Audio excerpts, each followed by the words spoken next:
আসসালামু আলাইকুম, welcome back to my channel Maya's cooking corner. আশা করি আপনারা সবাই ভালো আছেন, সুস্থ আছেন। আজকাল চাইনিজ রেস্টুরেন্টে খুব জনপ্রিয় একটি খাবার ক্যাশু নাট সালাদ। তাই আজ আমি আপনাদের সামনে নিয়ে এসেছি খুব সহজে ঘরে কিভাবে এই ক্যাশু নাট সালাদটি তৈরি করে নেওয়া যায়।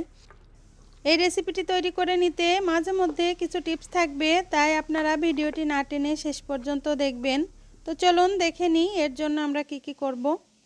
এখানে আমি নিয়ে নিয়েছি 1.25 কাপ কাজু বাদাম, আর নিয়ে নিয়েছি 1/2 কাপ চিকেনের ব্রেস্ট পিস।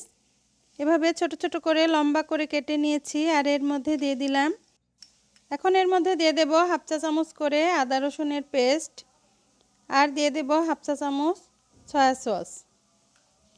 আপনারা যদি আমার চ্যানেলে নতুন হয়ে থাকেন তাহলে প্লিজ আমার চ্যানেলটিকে সাবস্ক্রাইব করে আমার পাশে থাকবেন, আর পাশে থাকা বেল আইকনটি প্রেস করবেন, তাহলে আমার ভিডিও নোটিফিকেশানগুলো আপনার কাছে সবার আগে পৌঁছে যাবে।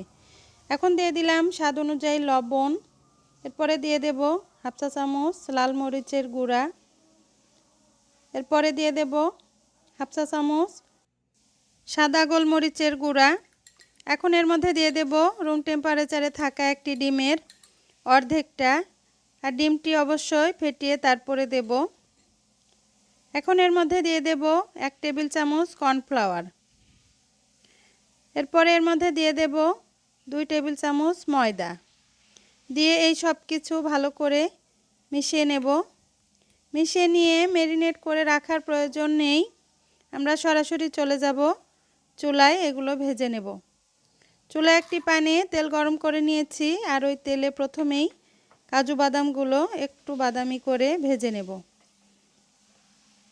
দেখুন এরকম বাদামি রং করে ভেজে তুলে রাখব। এরপরে এই তেলের মধ্যেই চিকেনগুলো ভেজে নেব।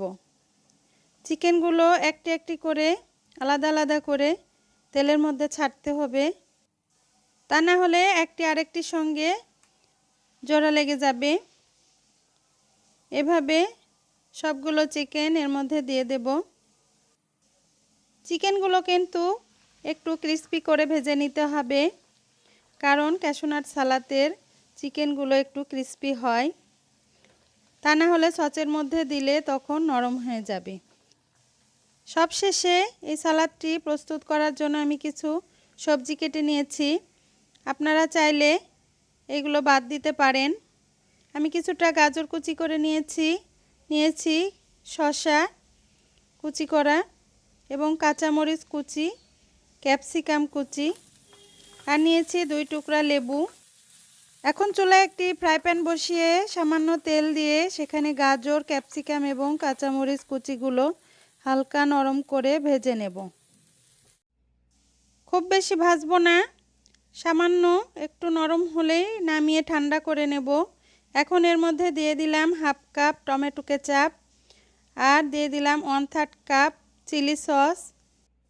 আপনারা যারা একটু বেশি মিষ্টি খেতে পছন্দ করেন তারা এখানে সুইট চিলি সসটা ইউজ করতে পারেন। এরপরে দিয়ে দিলাম 1 চা চামচ চিনি।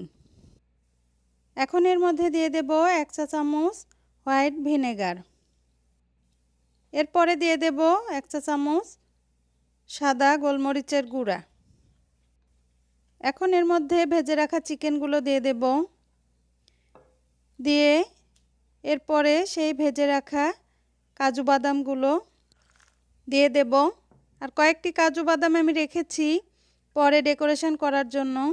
এরপরে দিয়ে দেব কুচি করে কেটে রাখা শসাগুলো। মনে রাখবেন শসাগুলো কিন্তু সবার পরেই দিতে হবে, তা না হলে শসা থেকে পানি বেরোবে। আপনারা চাইলে শসা, গাজর এগুলো নাও দিতে পারেন, এগুলো স্কিপ করে যাবেন তাহলে।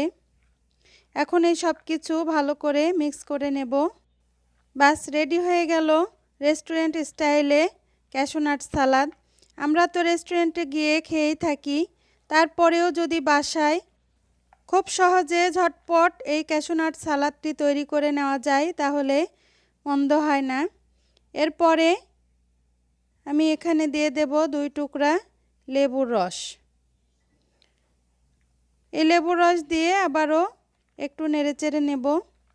নিয়ে এখন পরিবেশনের ডিশে ঢেলে নেব। দেখুন আমি ঢেলে নিয়েছি আর এর উপরে সেই রেখে দেওয়া কাজু বাদামগুলো দিয়ে সাজিয়ে দিচ্ছি। এখন এর উপরে ডেকোরেশনের জন্য ছড়িয়ে দেব কিছুটা সাদা তিল। আমার এই রেসিপিটি যদি আপনাদের ভালো লেগে থাকে তাহলে প্লিজ লাইক করবেন, শেয়ার করবেন আর কমেন্ট করে আমাকে জানাবেন। আপনারা সবাই ভালো থাকবেন, সুস্থ থাকবেন। আল্লাহ হাফেজ।